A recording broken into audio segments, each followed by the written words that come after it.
Bonjour à tous. Alors, malgré ce confinement, Carvao France cherche à maintenir le contact avec ses membres. Et aujourd'hui, j'ai la chance de pouvoir vous faire partager les chances que j'ai eues avec Mélanie Van Herweg, qui est la présidente du club Carvao d'Épernay et qui est aussi la dirigeante d'une agence de communication avenue 418. Bonjour Mélanie. Bonjour Charlotte. Bon, tout va bien du côté d'Épernay? Tout va bien du côté d'Épernay. On a la chance d'avoir du beau temps et d'être malgré tout dans une petite ville. Donc, c'est vrai que ça permet un petit peu de se changer les idées. Et puis, sur notre petit groupe en création, j'avoue qu'on arrive à garder un lien, même si forcément les gens sont moins présents et moins sollicités. Donc, forcément, ça réduit un petit peu l'activité. Et du contact que tu as déjà eu avec certains membres, tu trouves que le moral est plutôt au beau fixe? Beau fixe, je ne dirais pas ça parce qu'on est tous dans une période un petit peu compliquée, mais en tout cas, j'ai la chance d'être avec des membres qui sont vraiment dans les valeurs Carvao, qui respectent la bienveillance, qui respectent l'éthique et les valeurs partagées par beaucoup d'entre nous. Et malgré la baisse d'activité, qui continue également à prendre des nouvelles de leurs clients, de leurs proches, et en ça, c'est plutôt positif. Bon, d'accord. Alors, je sais que vous avez déjà fait des réunions statutaires via visioconférence. Vous en êtes où? Donc, vous avez décidé de maintenir ces réunions statutaires de manière classique tous les 15 jours?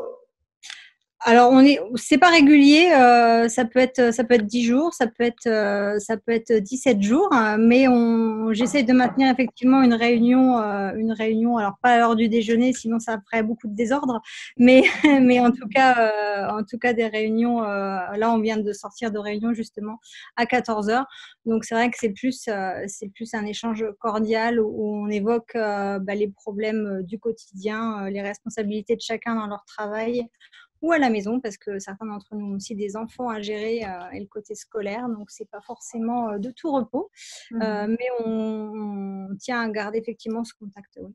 D'accord, oui. Et quelles sont leurs préoccupations majeures à tes membres en ce moment? Comme beaucoup d'entre nous, je pense, la préoccupation majeure, c'est c'est tout de même cette baisse d'activité. Mais au-delà de cette baisse d'activité, il y a l'après qui reste quand même compliqué. Pour beaucoup de questionnements plus que de complications. On se demande où on va, ce que ça va donner et comment tout cela va se passer à l'avenir. Ouais. Et du coup, donc ces questions ont peut-être déjà certainement quelques réponses. Je parle en termes de mesures que le gouvernement a mis en place.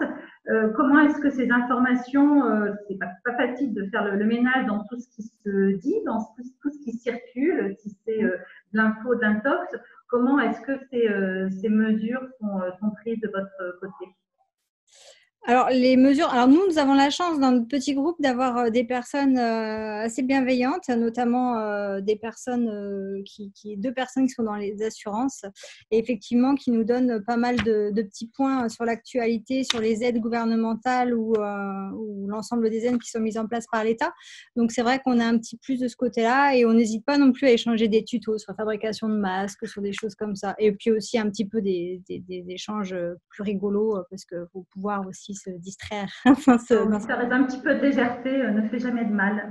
Tout à fait. C'est ça, ok, très bien. Écoute, merci Mélanie pour toutes ces informations. Ça nous a fait plaisir de voir qu'à Épernay, vous gardez le contact et je trouve que c'est super important parce qu'il y a ce qui se passe en ce moment et ce qui se passera après. Donc, continuez comme ça, on est avec vous. Merci Charlotte. Bon, Mélanie, je te souhaite de passer une belle fin de journée et à très vite. À toi également. Bye.